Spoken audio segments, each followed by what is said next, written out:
So thank you all for being here for our latest installment of the Pro People Lawyering series. We're really grateful to be joined by Alyssa Peterson, who is an attorney working with the Writers Guild of America, who has done a lot of labor side work, and also was an early PPP board member. So Yeah. always glad to see you again. And so yeah, we can just jump right in. So I think we'll start with Alyssa, if you could just introduce yourself and kind of let us know, what brought you to your current position, as far as like, opportunities for like how you can have an impact, but also just like, kind of a pathway to where you are now. Yeah. Thanks, Steve. Thanks so much for the invite. I'm really excited to be talking to PPP folks because I know when I was a law student, PPP was an incredible resource in an environment that is so corporate focused. Having organizations of students that you feel fellow-minded, you are workers' rights people, that's just like an amazing resource. What I'm going to do is I'm just going to put my email in the chat here. So folks have it if they have any sort of like specific career advice. I'm happy to be a resource for folks since I graduated in 2019. So I like to think not so long ago. But what brought me to my current position is I just sort of to go way back, I got involved in the labor movement because at my first job after college, I helped organize a labor union. We were a group of like 23-year-olds who were getting paid $33,000 to live in DC. And so we had been asking for a raise. We got no response from management. But then when we organized our union, suddenly they had to bargain with us and we got $10,000 raises for everyone in the bargaining unit. And so that was sort of my first experience seeing how organized institutions like a labor union and using the power of labor law can deliver real gains for people because it changes the balance of power between management and workers. So in law school, I continued to focus on economic justice issues.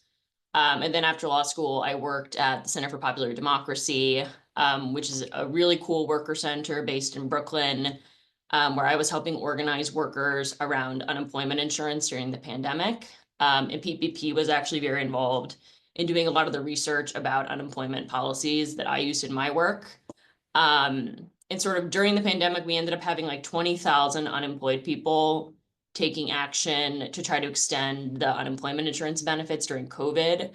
And I sort of realized through that process that I felt very burned out and it was really difficult to keep 20,000 people engaged in a sort of a lightning in the bottle moment of how do you sort of channel these people into structures to continue advocacy.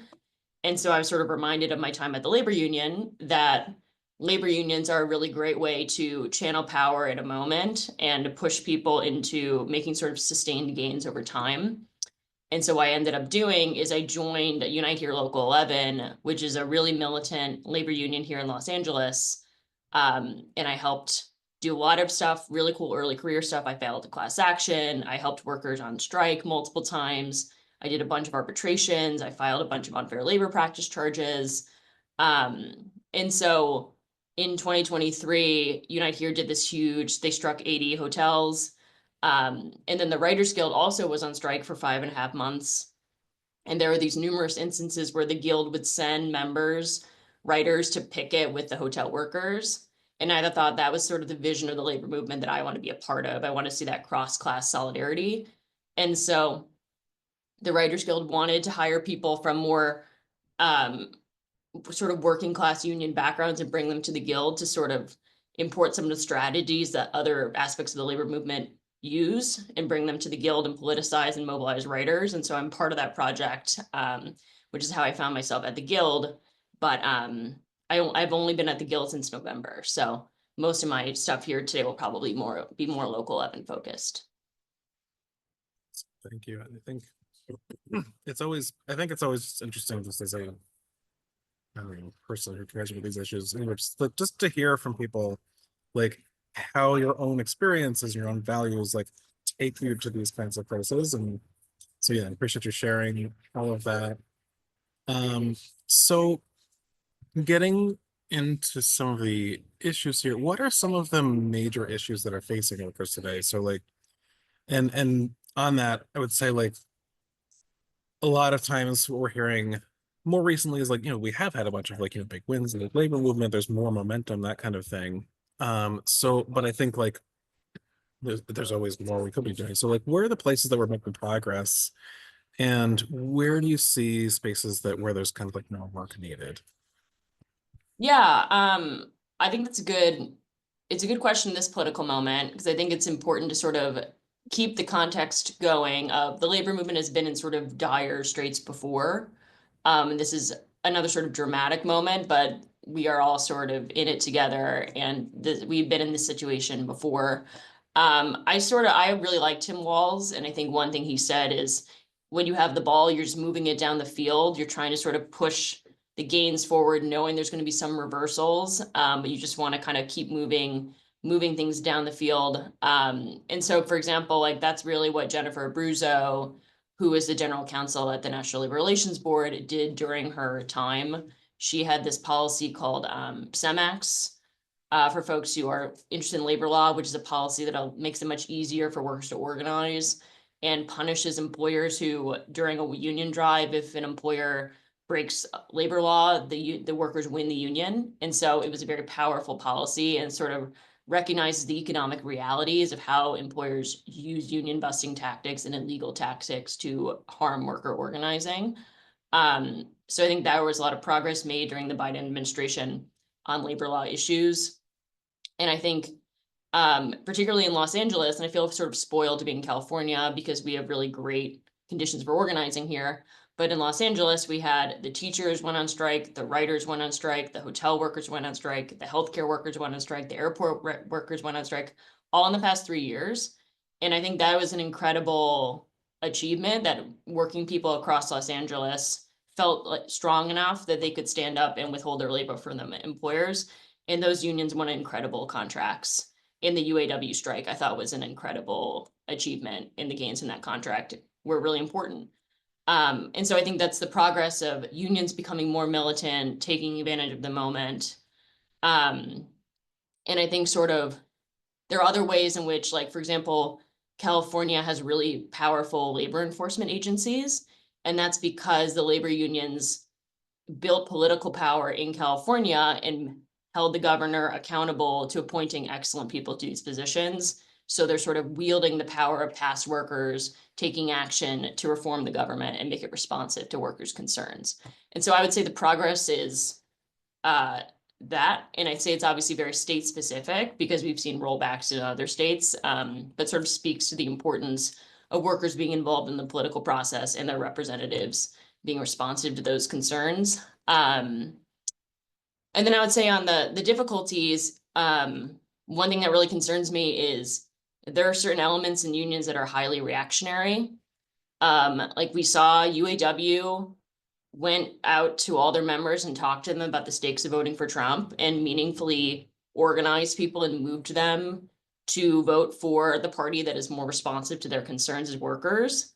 And Local 11 did that as well. And then there's some unions that sat on their hands and let their members believe the lies that the administration was spinning and push back against what was the most pro-labor administration that we have had. And so I think there's a lot of work to do internally within unions to educate people and really use the power and the trust that they built with the membership to help people understand that we have to fight the oligarchs like Elon Musk, things like that. And then I think the last sort of issue is it's obviously really hard to operate in an environment where the government is hostile to workers' interests. But I do think the most effective organizations have always found ways to operate sort of outside the law or to take sort of strategic risks to pressure employers, even when the law is not on their side. And I think that's sort of the creativity that like places like Local 11 will continue to do to try to win new bargaining units, even if they can't necessarily count on the government to support them. So. That's great. I think that's I really appreciate that point because I feel like, I would just going back a little bit, I would say you don't ever have to apologize for being like too like local in your analysis or whatever, because I feel like that's at least in this space, it's like, we see this, we've learned this from the labor movement, right? It's like bring the fights everywhere you can. Um, and if there are things you can do in California they can't do elsewhere, fine. You're still kind of like advancing the you can be like the vanguard and whatever, and like there are places where it's worse, but I think that especially in this moment, it feels, important, to me, and I think just to us as an organization to look at the ways that we're using the levers that we have more locally, like whether, that can be California, it can be anywhere. Like, so yeah, no, I really appreciate kind of like hearing some of that that's going on more locally and how we can apply that broadly. So no, I think that that sounds really great. Yeah, because the only thing I would add is like, Los Angeles was conservative in the 1990s, and Mhm. essentially there was a sort of uprising of civil society organizing immigrants, unions being responsive to the population that was living in LA, and that was sort of how they brought in the blue wave in California. But it was not like a sort of predestined demographic conclusion, like that took real organizing. So I think other places, maybe like if you can win policies to sort of set the conditions for organizing, that is sort of a way to build union density or with the support of civil society in other places. So Mm. Yeah, no, I love that. That's great. Um, so I guess, you talked a little bit about like, how we're working, working locally, working within just like the environment that we're in, wherever you are. Like, what are some of the ways that like, having done this for a while, like, how do you kind of balance the need to give, the expert legal analysis that, you've been trained to give, while still keeping in mind the need to kind of keep workers in the lead as they're working towards like their own better future. Like, what do you see as the ideal role for lawyers and law students in these more like movement type spaces? Mhm. Yeah, I think it's a really good question. And there's sort of a lot of law journal articles and sort of theorizing around how individuals should interact with working people. I think, and maybe this is a bit of a dodge of the question, but I think it's a difficult dynamic to resolve on an interpersonal level because some things are just sort of structural. Like you are the person with knowledge, people are coming to you because you have this knowledge. I think sort of you can recognize that workers also have knowledge that is valuable and you can be mindful of that dynamic. But I think the best way to do it is to seek out organizations where workers have structural power in the organization. And so, for example, Local 11, we have shop stewards who oversee committees of workers. And for any action, if the staff calls an action and the shop stewards don't agree, we're not getting any workers to the action. So the shop stewards have a lot of power because they're the ones who the workers trust. They're the leaders. And so when we're bargaining a contract, if I make a proposal that I haven't talked to anyone about it, I'm not going to get the workers to support my proposal because they will look to the shop stewards and to other leaders to see, does this contain the detail necessary to actually improve things at the workplace? And this is sort of another reason why I like working for unions, because workers have power. And you don't, and the deference part sort of comes more easily because the workers are saying like, that makes no sense in my work because I have this knowledge that you need. And so that's helpful. And then like the guild, the workers are the writers are on the board and they hire and fire the staff and set the policy. So we are very responsive to the workers because they are in charge. So I think for me, it's like when you're thinking, there are many places to work, but when you're thinking about where to work, it can be helpful to work for organizations where workers have sort of structural power within the organization. And then I think if you're not in that position, like for example, if you're doing like legal aid, that is extremely valuable. But it's harder to have workers sort of in positions of power unless you're at a worker center. And so I think one way to sort of think about it is there a way to have sort of organizing demands in that conversation? Because often someone has an issue and there's no legal solution, but if they got together with their coworkers, there would be a solution. And so for me, bringing organizers to those conversations or having those organizing conversations myself are a way for workers to recognize that they have power despite the sort of limits of the law, which, as we all know, can be applied in very discrete situations. So those are sort of some of the recommendations, but I think choosing the right organization is really important. Yeah, no, that totally makes sense. I really appreciate that.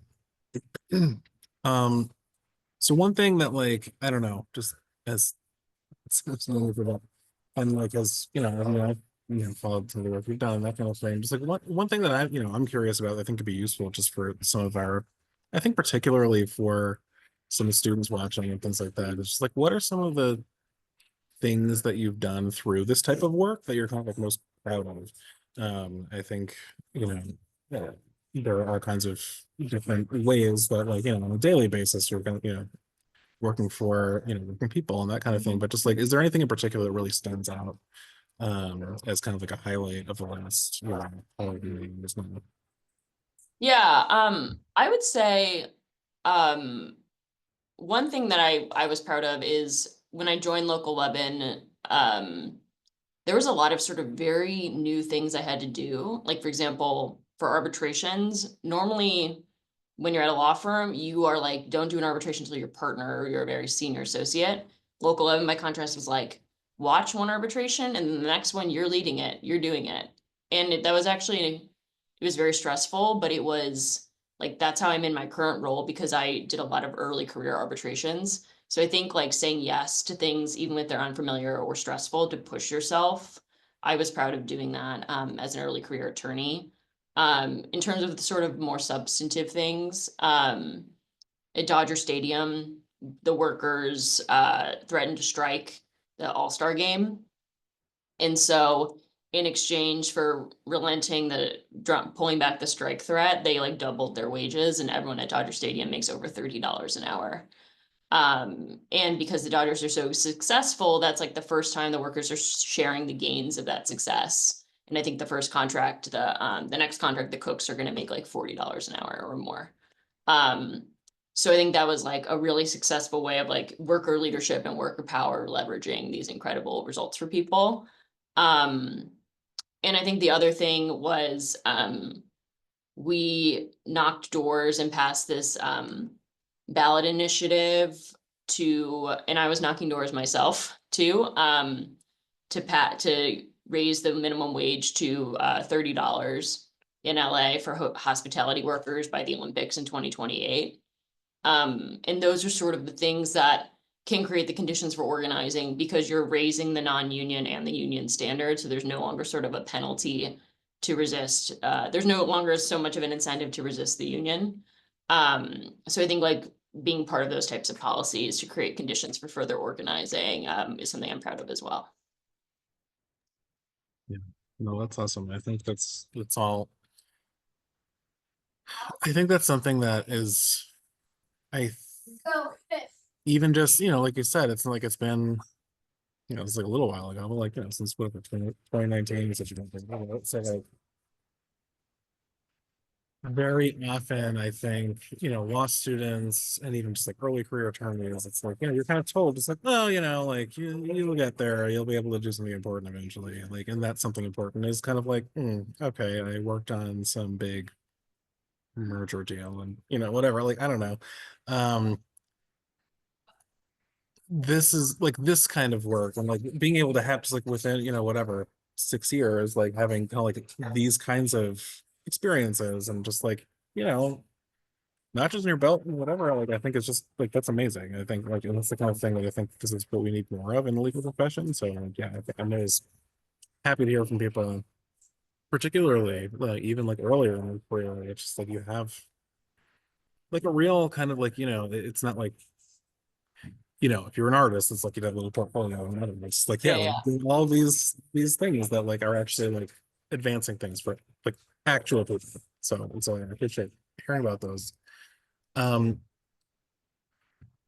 I guess I threw a little bit of a curveball here because I didn't send you this question ahead of time. But Yeah, yeah, yeah. Go ahead. I think but just thinking about this as you're talking, one thing that I think could be interesting to some people too is just um in your current role, at least my understanding, it's like, you're doing when you're doing more things around like, like negotiating contracts and like that kind of stuff. Mhm. Like I think it's not the first thing that people think of when it's just like, okay, I want to go and do like real pro people lawyering. I'm gonna do contracts, like Yeah, yeah. not the first thing you think of, but I think they're like, I mean, obviously they're like really, there's some really important work to be done there.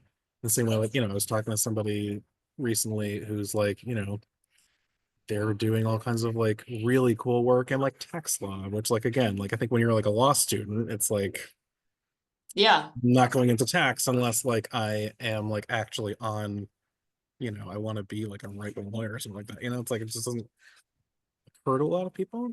Yeah. Yeah. I guess like I wonder if you can tell us a little bit about like how you're bringing some of that same kind of like pro people mentality to like something that can't that is not the first thing you think of. Uh, it's like we're supporting a union drive or whatever. Like what does it Yeah. look like um in this new role?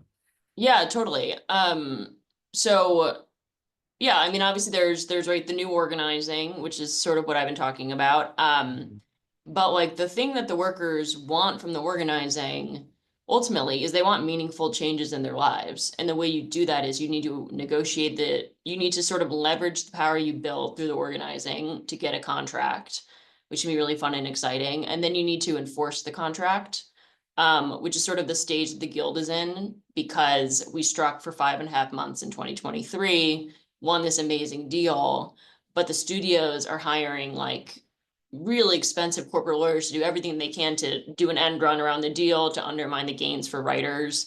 And because writing is a very sort of solitary profession, it's really important to be very vigilant about what is going on to make sure the contract becomes a reality for people. So now I'm sort of more on that side. Um, and I think that sometimes, like the guild is a different union from Local 11, in that the guild places much more of a priority on enforcement and has more resources to enforce the contract, because if we didn't enforce the contract, writing like all creative endeavors would be valued very little, because there's so many people who want to write in Hollywood, for example. So enforcing the contract is sort of what I'm doing now. We're gonna have negotiations again in 26, where we're gonna again bring the power of the membership to bear. And I think part of it is like, what are sort of what I'm doing, bringing my Local 11 hat, is what are sort of organizing things we can do to build an enforcement campaign. So for example, are we picketing at some of the studios? Are we doing these different actions to sort of bring the power, the people power, in addition to some of the more technical legal work? And I think the guild is doing that and is interested in doing that. So that's sort of how you're kind of combining the weapons you learn from more than new organizing context into enforcing the agreement, which is ultimately what the members are risking their families, their well-being for, is they need you to enforce the contract. So I think that is also part of sort of the movement of building power, and making it attractive to be in unions, is enforcing the agreements that the unions win for the membership. So No, it's great. I really appreciate that because I think it is, like I said, it's like there are all these. I don't know. I think particularly like having worked with a lot of law students, it's like you always look at like the big, the headline stuff, like I'm going and filing a lawsuit, whatever, like, and there's so much that goes into actually building power for working people yeah. that like is beyond like the things that you're going to be reading in, you know, the newspaper or whatever. So yeah, no, I think that's really. Yeah, and I think like filing a lawsuit, you just need to be sort of flexible about the tools you're using. Like I have filed lawsuits, they're very useful. They're not necessarily great vehicles for organizing because they don't involve a lot of participation in the lawsuit, but they are great for enforcement because they deter violations. So you need to sort of do both, right? Thinking about how do you get people involved, and then what are sort of the purely legal strategies we have to like increase penalties for noncompliance. So both are needed. Yeah. Yeah, no, that's great. Thank you. So turning towards our kind of like I don't know back half here, I guess like for the people on the call, who are thinking about like listen to this, like this sounds great, this is what I want to be doing. What are some of the ways that like law students or newer attorneys can get involved in some of these efforts? Like even if I think I guess maybe I'll put this in two parts where what are some of the ways that you can kind of like get yourself to a position like this where you're getting paid to do this, but also just like what are things you can do even if you have a different practice, whatever you're doing in your day to day, or you're a law student, you haven't graduated yet. Like, what are some of the ways that you can kind of get involved to support these efforts, even if not in a position like yours? Yeah, maybe starting with like getting paid to do this work, which I probably is most people's goal because it is pretty great. I think for me, like as someone who hires early career attorneys or interns, I care a lot about like people with practical experience working with workers. So seeking out opportunities in law school through the clinics or through internships with labor organizations or worker centers or other sort of advocates for worker rights, I think is really important. And I think that frankly, like matters way more than grades. Like, I don't even know if I look at people's transcripts. I'm really more concerned about like, what have they written in their cover letter? What is driving them? What sort of concrete experience do they have to support their interest in workers' rights? Like, I think that is important to kind of get these sort of jobs. And then in terms of things that would like ways to get involved outside, I think that can be I think there are some great organizations like, for example, the Democratic Socialists of America, DSA, have an emergency worker organizing committee called the EWOC, where they ask for people to volunteer their time and advise workers about who are kind of running active organizing campaigns. And they've done a lot with Starbucks. They've done a lot with restaurant workers. So I think finding, again, like going to the sort of acting locally theme, like finding places where people are organizing, like Starbucks workers are constantly organizing, going on strike, the ways you can show up for them, finding sort of like who are the community organizations providing legal support and like offering your time, I think are sort of ways to get involved in that. Just like going to pickets is like one way to, it's really fun, it's exercise, get involved, meet people on the picket line. I think those are all sort of ways to get involved, but I think sort of being intentional when you're a law student about seeking out those kinds of experiences.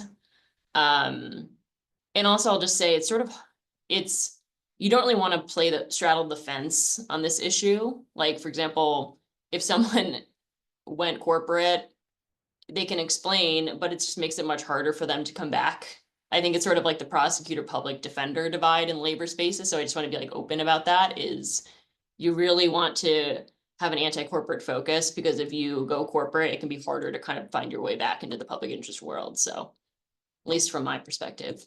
So Yeah, no, that's good to hear. And I feel like this reminded me, I'm just gonna drop this in the chat because we did talk to a bunch of people who do hiring like this. And I think heard similar things, mostly like when you're on like either, the public interest or labor, like whatever. For anybody working, like actually the idea is to be working for people as opposed to, powerful entities and whatever. I think we heard that from a lot of people where they say the same thing. Just like, I want to know that like you care about this, like, and like this is, you're here for the right reasons and like that kind of thing. So yeah, I think if anyone's like, I really appreciated that response. And if anyone's, I don't know, if you need more support for that idea, like here you go. We heard this from many people in these kinds of spaces. So that definitely that like really resonates, I think, with what we've heard. yeah, like kind of at the Guild, I think people come to the Guild and they're like, I love entertainment. Mhm. And they want to work in entertainment. And it's true, the Guild is an entertainment union, but the Guild is a union first. So Mhm. the entertainment people are sort of barking up the wrong tree a little bit, because we're looking for people who care about workers' rights. So that's like one thing where kind of understanding what's the organization's ethos and highlighting the worker rights aspect can be important too. Mhm. Yeah, no, that totally makes sense. Um, so we do have, and actually, this is a good opportunity to just encourage people. Like we're getting, towards the end here. So if you have questions, feel free to drop them in the Q&A, and I will put them to Alyssa. But we do have a question in the Q&A that I think actually ties nicely with the next piece we were going to talk about anyway. And this is from Owen, asking, are there any classes, extracurriculars, experiential learning opportunities that you feel were helpful as a current labor advocate, or any you wish you had taken?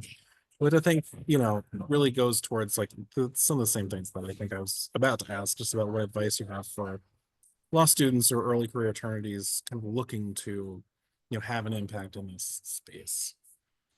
Yeah, let's see. I mean, I took things that have been useful for me are I took labor law. And I know a lot of law schools don't offer labor law every year.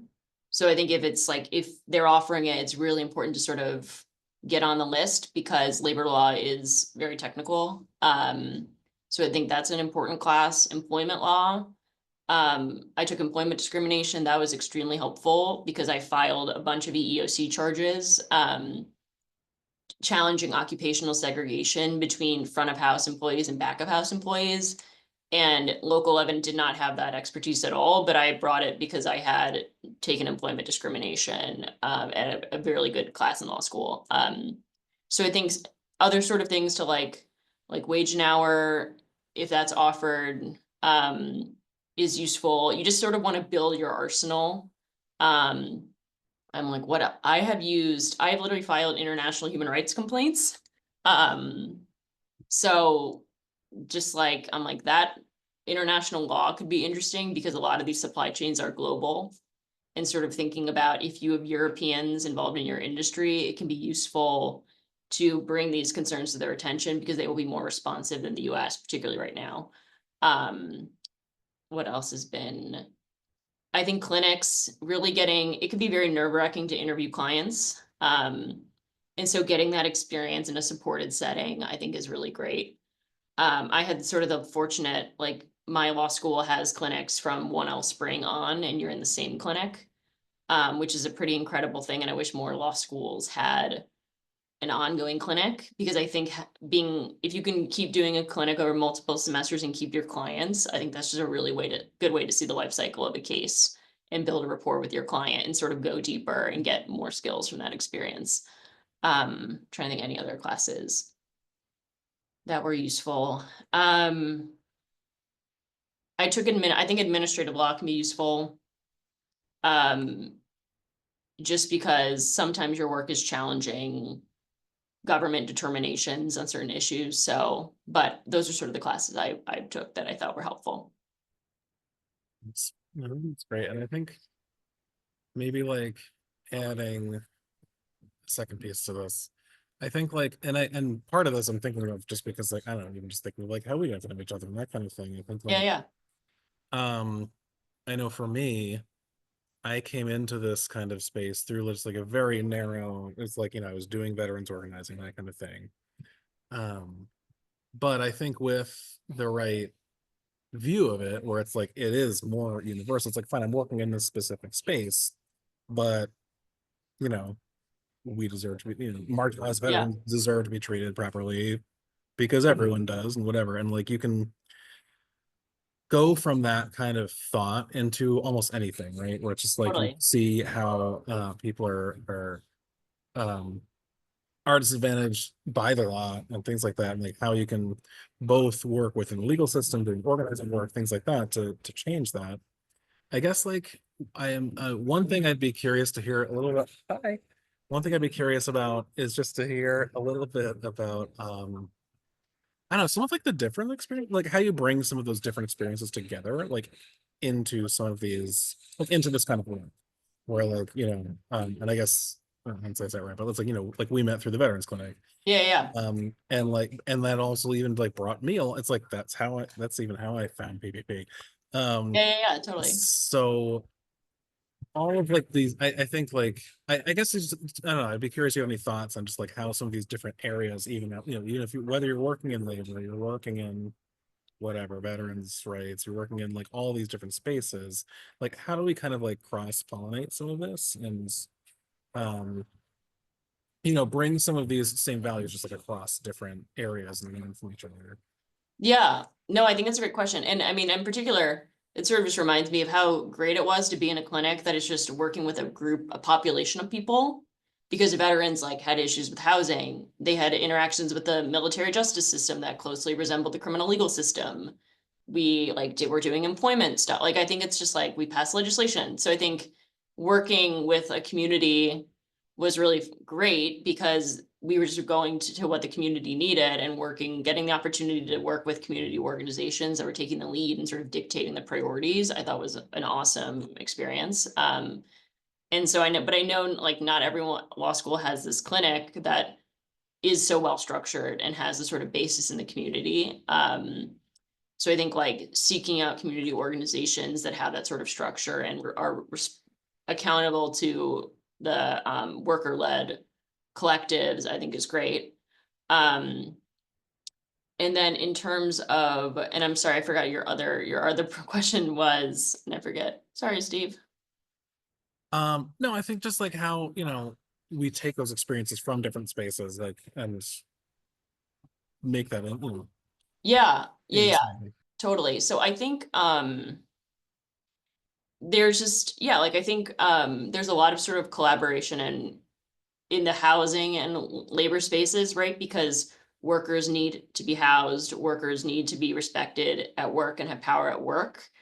And so, like, for example, San Francisco um, passed a collective bargaining structure with your landlord that I would be very curious to see how that's happening, because that's sort of a similar relationship where the landlord has almost total power over where you live.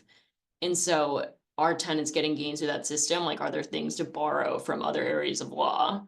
Um, Similarly, Local 11, for example, is doing like affordable housing development because back in the 1930s, unions actually were sources of social housing for workers, and pushing for workers to be able to live close to where they work, which in like LA, we have a housing crisis, as with many other urban areas. So being on the front lines of the housing issue as well. And then in terms of sort of skills, I think it's just important to reflect on each experience. Like for example, Center for Popular Democracy, I really learned how to sort of stage actions, how do we make the visuals look really good? How do we turn people out? What do we do if we don't have a lot of people coming? Like, how do we make it impactful? How do we use the media, create a campaign narrative? And so I could bring that to the union space, but simultaneously, CPD, if you're organizing 20,000 people, it can just be really hard to do that in a sustained way. And so bringing the lessons of labor organizing or political organizing to create like Slack containers and working groups and committees and things like that kind of helped the organizing of unemployed workers. So I think just like being mindful throughout your career experiences of what did you learn in that experience that you can bring to the next one? For me, it's mostly just been kind of like learning how to be a more effective activist over time. Um, and almost all of the learning has actually been sort of not about my non-legal skills, like whether sort of the organizing and comm skills that I'm bringing in to my next job. Great. Thank you. So not saying, oh, Oh, can't see my oh yeah, we can address. drop Oh that. yeah, let me do that. My bad. Sorry, guys. Don't know how to work Zoom. It's only been 5 years. Okay, I know. I think that constantly. Just like this really the there user we go. thing, but Yeah, so that's um, my email address. If folks want to talk to me individually, I'm happy to do that. awesome. So I guess I'm not seeing other questions in the Q&A. So do you have any kind of just like, I don't know, final thoughts for, like I said, like mostly I think law students, early career attorneys who, want to have an impact in this way and are interested in following a similar path to what you've taken? Yeah, I would say I think the one thing to sort of be mindful of, this is totally like different from what everything I've been saying, is kind of goes to what I experienced first at a progressive organization that was anti-union, which is keep in mind your own working conditions. There are ways to do this work in ways that are sustainable. The guild, for example, like we do annual reviews. People make good money. Like people are treated with respect. Like there's just like you could seek out organizations that have a good record that care about management, um, and or have staff unions. Like I think that is all really good because this work can be very difficult. And so you want to seek out places that are sustainable and well managed. I think early in your career, perhaps you can be like more flexible in that because you want to get the experience and you can kind of see what styles of management work for you. But I think just always being sort of mindful of that where the movement is only going to be good if the people who are working in the movement can sustain the work. Because working with workers is really can be really difficult. So that's sort of like just don't be like the movement stuff is very intoxicating, but just always be mindful that you are a worker yourself and you should be treated with respect and managed appropriately. So I'm so glad. totally out of left field, but I've realized I did not emphasize that enough. So No, I'm really glad you brought that up. And I think that's like, that's a big part of why PPP exists, right? It's just like law students, work, lawyers, whoever, like, yeah, in a different way, like, but yeah, we're also workers, like, I think the more we can kind of like build solidarity across like that kind of those kinds of lines, I think the better. So like, yeah, and that's something that I think law schools do a very good job of, like, stripping you of. So, yeah, yeah. um, so yeah, no, I really appreciate that. Um, awesome. Well, I think we'll call it. But thank you so Great. much for being with us, Alyssa. I think this has been really helpful. I've always, really respected all the work that you do and like that kind of thing. So just like I think to be able to share that with the folks that we work with is awesome. So thanks for being with us. And Yeah, of course. Thanks to PPP. You guys are doing great work. Always good to see you, Steve. And again, if folks want to get more one-on-one advice, I'm happy to do that. So don't feel afraid to reach out. all right. Yeah. So Alyssa's email is in the chat. I'm actually dropping a little form in here too for people if anyone's interested in getting involved in some like PPP working groups, things like that. We're doing some more, I don't know, Trump administration response stuff and that kind of thing. So feel free to hop in there, let us know what you're interested in. But again, thank you so much, Alyssa, and hopefully we'll talk again soon. Great. Thanks so much. Talk to you later. Awesome. Bye. Okay.